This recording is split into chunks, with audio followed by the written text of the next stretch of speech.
You're watching India Today Global. This is the big story that is developing at this point in time. The Doda terror attack. Pakistan is at it again. 4 army personnel, including Captain Brijesh Thapa, Naik D. Rajesh, Sepoy Bijendra and Sepoy Ajay Naruka, along with a police officer, were killed in a gunfight with heavily armed terrorists in Jammu Kashmir's Doda district on Monday. The attack was claimed by Kashmir Tigers, a shadow group of the Pakistan-backed terrorist organization Jaish-e-Mohammed. The encounter began when the Rashtriya Rifles and the Special Operations Group of the Jammu and Kashmir Police launched a joint cordon and search operation in the Dhari Gote Urarbagi area of the Desa forest belt. Now, the troops launched the operation late Monday evening around 7:45 p.m. After a brief exchange of fire, the terrorists attempted to escape but were pursued by the troops despite challenging terrain and thick foliage. We do understand that the attacks continue, and we are seeing that this is a developing story. To discuss a little more on why this is happening now and what are the repercussions and ramifications of Pakistani-based terror attacks into India on Indian soil, I'm being joined in this exclusive conversation with Mr. S.P. Vaid. He was the former top cop of Jammu and Kashmir. Mr. Vaid, thank you so much for joining us here on India Today Global. We know the month, we know that it's summers, we know that you've seen a lot of terror attacks that have increased because of, that increases during the summer months. But let me just ask you what the motive of Pakistan looks like this time around at this point, at this juncture. See, the motive could be multiple. The deep state of Pakistan had shifted terror from Kashmir to Jammu for multiple reasons. And motive, your question is specific that why this time? I think the sudden spurt after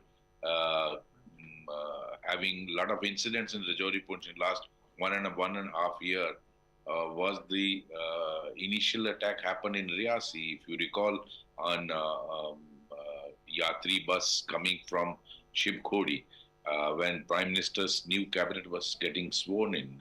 Prime Minister was taking oath for the third time.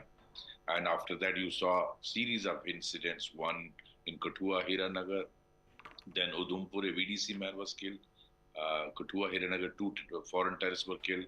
Then there was an attack in Bhadrawa, then Gando, and then you saw in Bilawar Tahsil, Mashedi of Kathua district, another attack where we lost army personnel, I think 5 of them, and now yesterday's incident, unfortunately, in Desa, Doda district. Now, this, number one, these attacks are definitely puncturing the very narrative of the BJP government that after abrogation of Article 370, the situation has returned to normalcy.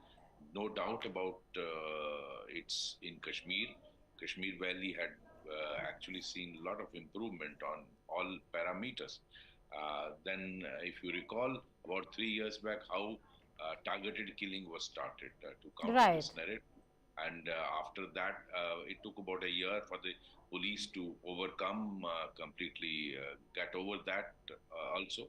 But then I think a well thought out strategy was chalked out in across the border, and the deep state of Pakistan thought of, Jammu region had been peaceful for last about 15-16 years.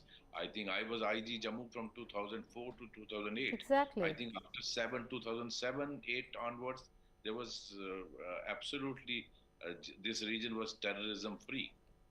And because of that, it's natural that forces were, there a lot of gaps came, forces were withdrawn, RR units, the CAPF were withdrawn. So Jammu suits ideally for such terror attacks because there are so many gaps, there's very little deployment. The SOG of J&K police also became dysfunctional and VDCs became dysfunctional. So that could be one reason for why it is shifted to Jammu region. The other is there was a lot of pressure of the security grid in Kashmir Valley, and terrorists were they were at the receiving end after abrogation of Article 370 and Operation All Out. and they were not able to do any major incident or attack after Pulwama, if you recall, which was followed by we Right. are responding in a big way. Now, pressure in Kashmir needed to be eased. How do you do that? And similar thing is eyeball to eyeball deployment in Indo-China border in Ladakh. I think China and Pakistan are they are together in this. How do you ease pressure? Involve Jammu region. The Jammu region is largely hilly compared to Kashmir Valley, and Hmm. in hills, the hills absorb a lot of troops. So you need a lot of troops in hill area to be covered because uh, you have one village in this mountain, the another village in another mountain, and ideally Jammu was suited for this kind of heightened activity of terrorism. So I think the easing pressure, spreading the troops deployment to Jammu region, obviously it will involve a lot of withdrawals from somewhere. You Third, make a very important point, sir. If I could just understand the first area that you touched upon, which is India, which is Pakistan and China. We know that there has been shift. If you could explain why the shift, a lot of focus has been on Kashmir and the fact that the area needs to be secure. So we are seeing a shift from Kashmir to Jammu. But are you also looking at it from your security perspective? Do you see a lapse at all? pardon me, do you see? A lapse in security or intelligence? Yes, see, lapse in the sense that we in Jammu region, because of lull and peace of last 15 years, forces were withdrawn and there were a lot of Hmm. gaps. I think that should not have been, though it's natural that when once you don't see any big incident for many years, so it is natural that one thinks that now every peace has returned, so take the forces to some other theater. I think that should not have. Jammu has been underestimated by the security grid. And number two, uh, I think there's some gaps in the international border and the LOC where infiltration has taken place. Now, most of these incidents you are seeing in Jammu region, whether it is Rajouri Punch for last one and a half year, and now incidents in Riyasi, Hiranagar Kathua, Mashedi, Bilawar Kathua, and Doda. All these incidents are being done by foreign terrorists. That is, they're all Pakistanis. They are not Jammu based terrorists. Now, Interesting. all these Pakistani terrorists are able to infiltrate inside, whether it is from the line of control or the IP. And the local terrorism in Jammu is not existing. There were some people in Jammu region who had joined terrorist ranks and gone in the 90s and 2000 to across the border, and then they settled there. I think their services have been used by the ISI and the deep state to help these foreign terrorists who are highly trained, who have been trained in mountain warfare, jungle warfare, have been given M4 American carbine rifles. They have also managed to procure Chinese app for communication, which cannot be intercepted. They are using the steel-coated bullets, which can pierce the bulletproof vehicles. All this, the upgradation in technology, and all these highly trained terrorist group would need some support structure within this part of the India. So Right. the Jammu region generally, you see people are very supportive of the government, but then I think services of those terrorists who had gone across in the 90s and early 2000s settled there, realizing that they will not be able to come this side. I think their services, because they have contacts here, they have their peer group, they have their friends, they have they have been communicating with their people. I think some of them, their services have been used to cultivate local network in Rajouri Punch initially, and then now Kathua and Doda, and that is what these foreign terrorists are using. Well, So as I said, there are no local terrorists in Jammu region. right, that's a very interesting point you make, that there are no local terrorists. But larger perspective, Mr. Ved, I know that there's a lot involved when it comes to the modus operandi within, and you've served there, you know the lay of the land. But in terms of how security forces handle the situation in Kashmir and how it is handled in Jammu, is there a vast difference? There is a vast difference. The security grid in Kashmir is very robust, and the reaction time is very fast. As I said, Jammu Kashmir Valley is very plain area. Each village is connected. Accessibility is very fast. Whereas Jammu region, you take yesterday's incident. Desa has only one road in the middle of a big rugged mountain. So you have only one way to go and return. Here, the connectivity is very poor. There would be one road or two roads, and then from one, you have to trek for hours together, 4 hours, 5 hours, to go from one village to the other village. That is not true of Kashmir. So Kashmir is a plain valley surrounded by mountains, whereas Jammu region has all these Pir Panchal range mountains, which are very high mountain, thick forest, foliage coverage, which actually gives a lot of hiding places to terrorists, and a lot of difficulty to troops to track the high mountains. So taking advantage of this terrain, the Jammu regions actually suits this new wave of terrorism. Are you, in your appreciation, Mr. Ved, are you looking at an increase in such activity from Pakistan? And it's not to do with summers, it has to do with how they're looking at Jammu and Kashmir and how they're looking at India after the recent elections. Do you see a heightened activity? Is the Kashmir desk in Pakistan more active now? Yes, I think in the days to come, these incidents are going to increase, and unless we are able to check infiltration, that's the point I have been emphasizing again and again. As there are no local terrorists, our success lies in ensuring that anti-infiltration grid is robust.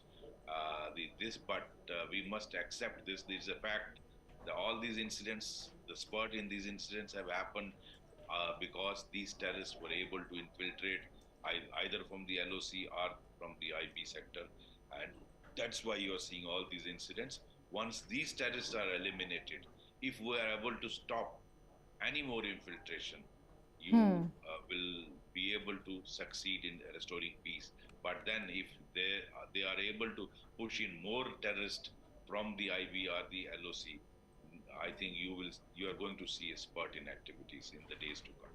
And in your appreciation, why do you see, if there is a reading on Pakistan, why do we see this increase from Pakistan at a time when we're looking at attacks within Pakistan? There have been a lot of incidents within Pakistan and Khyber Pakhtunkhwa, and the situation in terms of finances is not fine. The domestic politics absolutely in a shambles. At this juncture, why is the establishment so focused on Jammu and Kashmir? Does it particularly have to do with the India-China border? Does it particularly have to do with India's position vis-a-vis China? Or is it something that Pakistan is doing within its own realm to distract within its for its domestic audience? Why is it working? Yes, there are, Geeta, multiple reasons.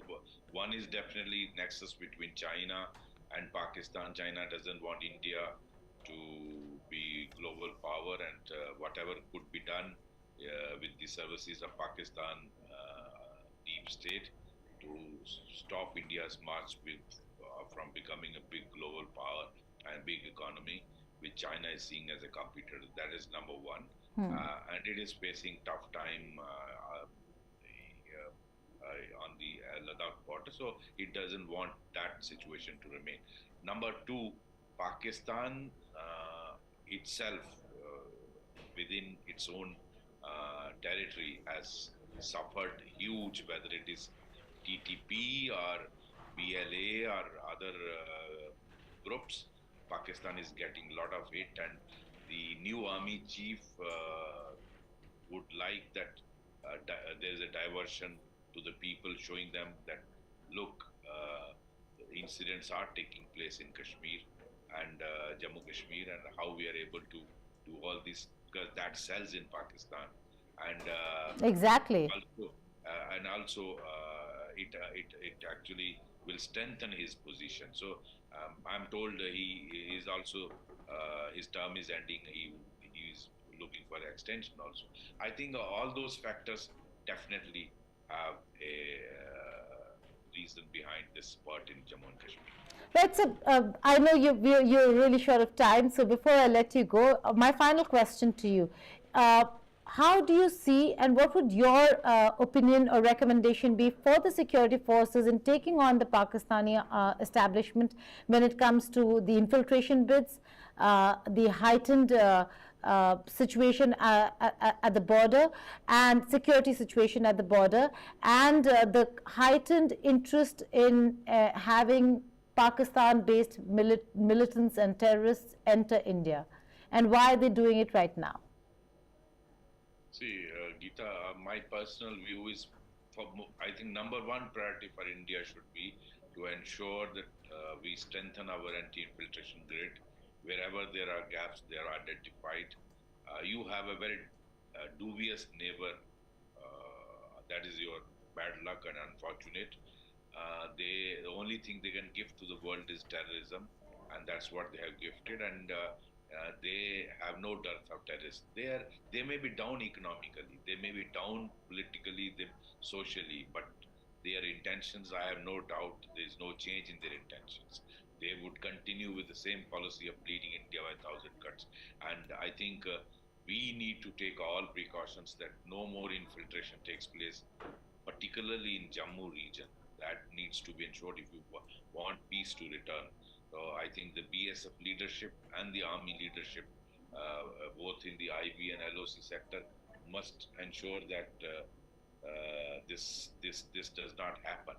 And number two, the police, local police, has to take action against those who are actually helping these terrorists. After all, they may be calling it Kashmir Tigers or Jammu, whatever Tigers.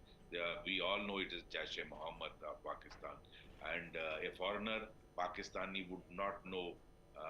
Somebody is helping them, somebody is giving them food, somebody is transporting them, giving them shelter.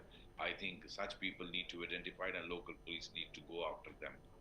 And third, I think it's high time that India needs to look into. We have technology, we have today drones which can hit inside without even crossing the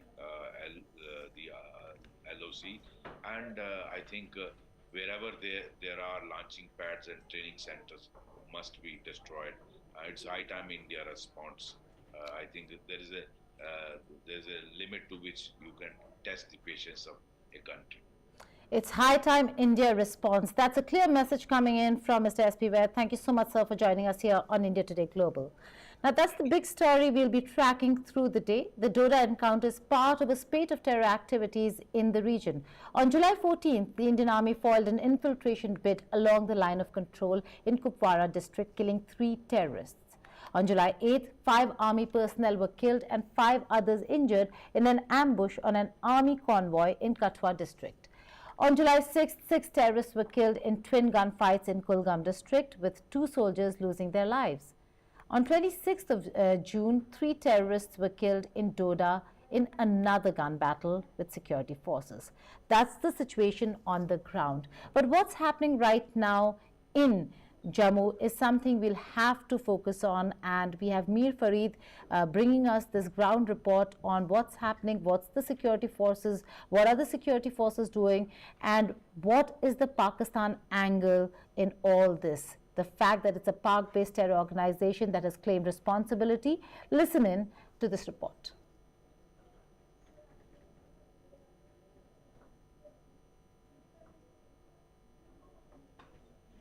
Last 3 to 4 months, we've seen one after the other attack on army, air force, and even civilians. Now, as far as the response of the security agencies are concerned, there have been non-stop search and combing efforts in various forest areas of the Jammu division, and especially on the Pir Panjal side as well as the Chenab Valley belt. But so far there has been just one successful operation where 3 militants were killed in the Doda area.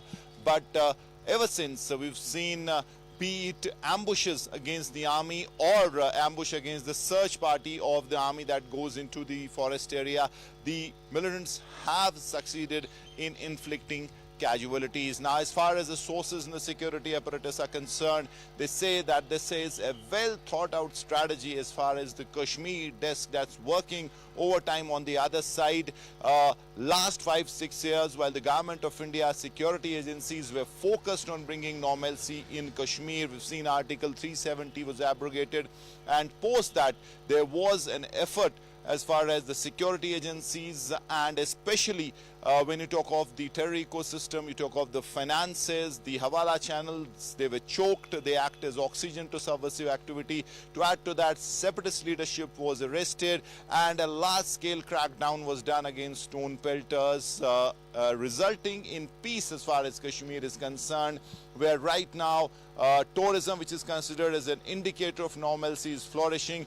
But it seems that while the attention was here, focus was Kashmir, there was a strategy on the Jammu side to ensure that the pot of militancy is kept boiling. And for that, we saw how Jammu, from the last many years, overground network was built, ground assets were built, and finally these militants are operational. Being told that's a big group that has scattered itself. According to multi-agency input, there could be around 60 to 70 heavily armed militants who are scattered in small groups in the Pir Panjal side, Chenab Valley side, and the Jammu's rugged terrain topography is helping them to sustain in the forest area, to take shelter, and in fact as far as make hideouts and remain there. Obviously, they are equipped with latest weaponry, including M5 American rifles, which adds another dimension to this whole conflict, wherein the observer security analysts feel that as far as the American weapons that fell into the hands of Taliban, it was a weapons loot, a booty, and at that time also experts had feared that those weapons could ultimately land in the Jammu Kashmir conflict theatre. It could be used to arm outfits like the Lashkar Jash, and it seems that point has come where these sophisticated weapons are being used to target the security force personnel, the army. As far as Jammu is concerned, M5 American-made rifles with long scopes, with thermal imagers have been recovered. So that tells you that those weapons, and also if you talk of the GPS equipment, latest military-grade GPS, which again belongs to the American army, has been recovered from terrorists. So quite clearly, the militants now using those weapons in Jammu and Kashmir, and that is another dimension, another angle to this whole saga. But right now, counter operations are ongoing in Jammu, and security forces redrawing their strategy and trying to launch effective, impactful operations against these militants. With camperson Tariq Lone, Mir Farid, Srinagar for India Today Global. Well, that's a report from Mir Farid, but this is a developing story. It's an ongoing battle that we are seeing, and certainly concerns rising with regards to Pakistan-based terror organizations trying to make inroads within and infiltrate Indian territory. A concern and an issue that we would be reporting on a very regular basis. But like we spoke with Mr. S.P. Vaid, and he said India needs to respond. And this is not just about Pakistan, it's about Pakistan, China, the two allies, and how India is sandwiched between these two. One, a competitor, the other a rival. Certainly a massive concern for India when we look at the lay of the land. India is looking at an India-China border where we have a lot of security forces, and like Mr. S.P. Vaid said, while we secured Kashmir, we have indeed left certain quarters in the security architecture of Jammu with gapes and gaps, and that needs to be filled. There is a security lapse.